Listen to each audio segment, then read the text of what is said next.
An all-star most improved player, Jimmy Butler, is in the house from the Bulls. Thanks so much for being with us. Thank y'all for having me. Hold on. What? I know good and damn well you didn't come onto this show on national television with practically the same suit on as Skip Bayless. I mean, what is up with that? He don't have one, Jordan. Who's cleaner? I think I got him a little bit. I'm not sure about that. The sneakers, the Jordans with that Jays shirt. Get me. I will give you that. And he asked me how many pairs of Jordans I have. I actually have 4. I just counted in my head. He's got like 400, but he works for the brand. He endorses the brand. Well, he should endorse the brand. MJ. We need to get Skip some sky blue Jays. I've got sky blue. You I've got that exact pair. These. I do not, maybe not your pair, but you know. Photo op. Let's put it on Instagram. Jimmy Butler and Skip Bayless with the same wardrobe. Y'all need to change this subject. Wow. Need to change this subject. Great minds think alike. All right, we have to put you on the hook here. Let's get right into it. What led to you re-signing with the Bulls? I started in Chicago. I think the fans have embraced the way that I play. They've loved me whenever I wasn't too good of a player.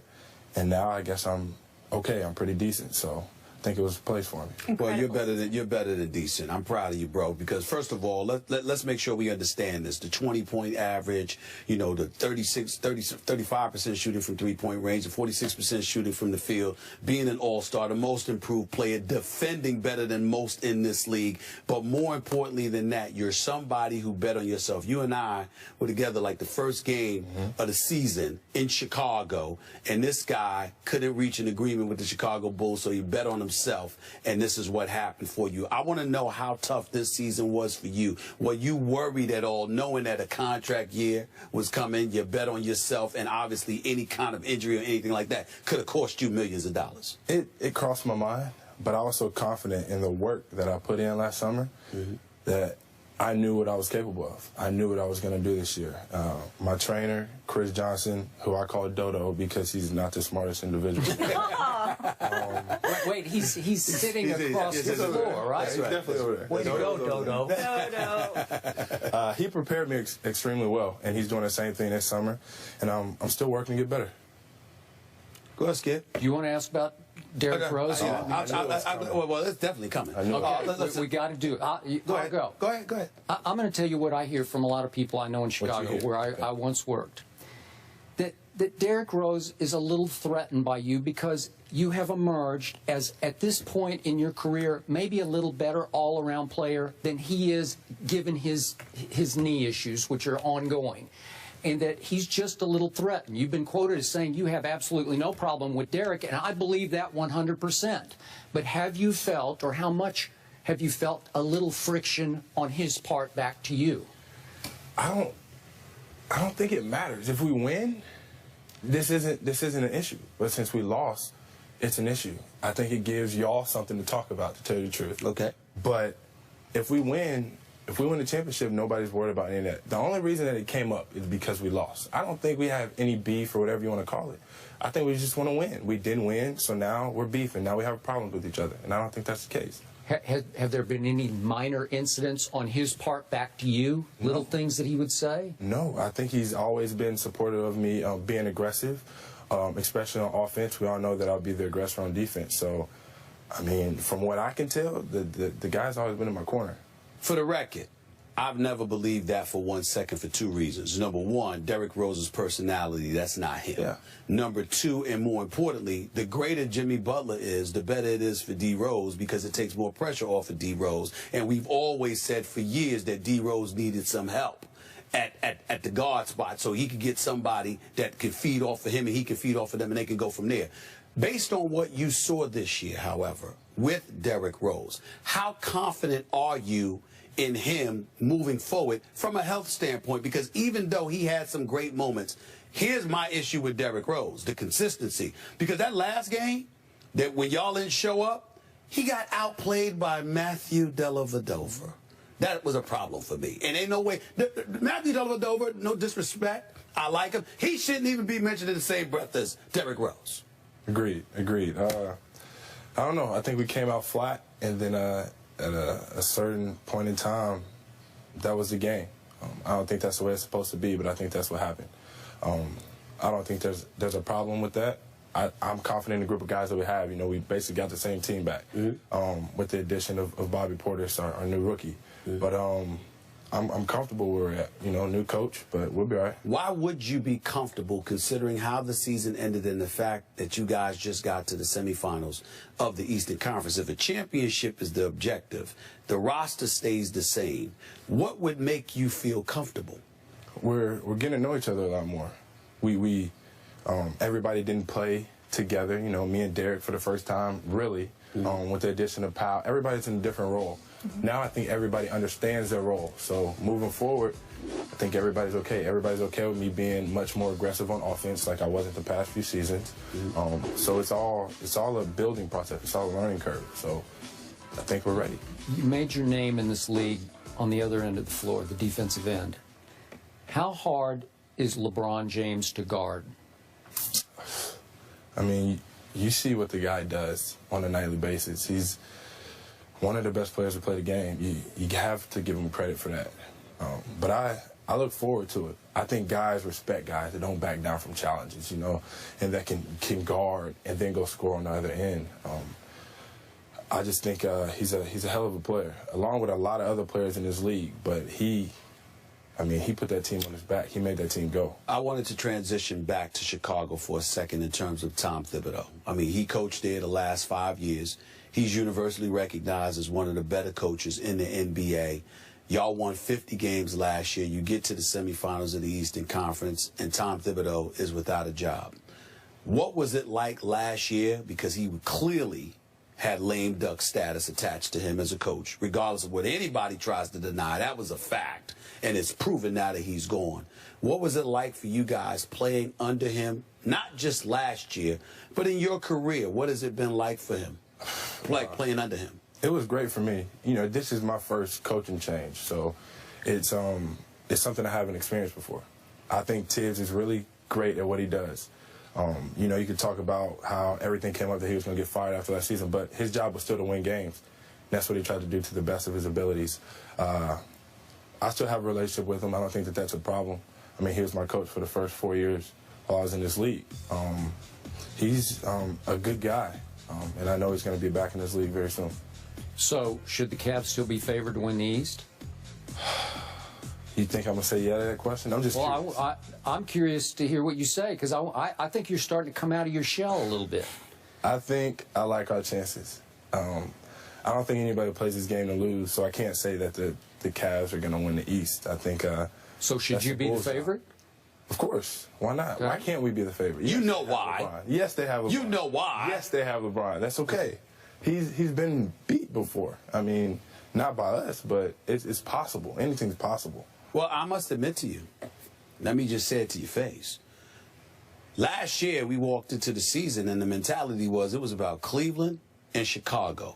Even though Atlanta came out of nowhere, I knew they weren't beating Cleveland in the Eastern Conference Finals, and they lucked up with the seeding that they had, because I felt if they faced y'all, they probably would have lost to y'all in the playoffs.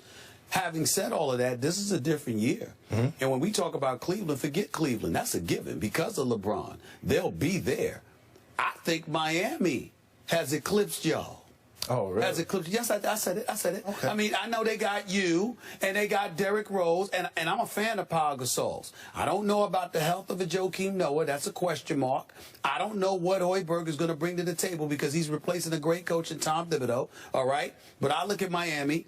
Dragic's a good pickup. D-Wade is coming back. Bosh will be healthy. Whiteside is no joke. Deng is no scrub. And I like the additions they added with rookie Justice Winslow, Gerald Green, Amari Stoudemire. I look at the Chicago Bulls, and I'm not going to lie to you. I see the same old Bulls. Y'all are tough. Y'all ain't going to back down anybody. You got a lot of heart. You ain't scared of anybody. You're going to make the playoffs. But I think Cleveland and Miami are better right now. Okay. I can't change your mind. You are who you are. I will say that. But I'm sticking with us. They got two Houston guys in Winslow and Gerald Green, too. So that's right. Us Houston guys. That's right. Got some stuff too. Which means that's even more reason for you to be confident in them, because you believe in yourself and your homeboys. Yeah. So you got two homeboys that's on another team. You making my point. I like my city, but Chicago's my city now. Like, I've embraced it. They've embraced me. We got to take it. We have to. Listen, if you don't believe in yourself, nobody else will. Right, Clearly, he we're doesn't. not done. Will you stick around? I'll be here. All right, more Jimmy Butler after the break. This is Mellow first Jimmy take Butler. from L.A. He's Cali cool right now. That's Kind the, of sound like that's he the got city a Barry we're in. White voice. Ball with Jimmy Butler. And Skip, we'll let you take I over. want to know a little bit more about Jimmy Butler, the emerging star. I read the other day that you had the guts to admit publicly that you actually like Taylor Swift's music. Could you please explain yourself? Well, we won't talk basketball. We'll talk a little Taylor Swift. Yeah. Her music's very catchy. Don't judge me. I think that it's something that I can listen to before a game because it's up to beat. It used to be country. I'm a big country fan. He's big, but he's Houston, Texas. I am. Okay. She's Tomball, Texas, by the way. And she switched over to like more pop. And so, you know, I dance and I sing to it, and I end up on the internet because of Nas and some of my other teammates. And, you know, I get hounded for it, but I am who I am. It's her or the music? The music. It's the music. It's the music. But I will tell you this. Look, man, I'm a Katy Perry fan.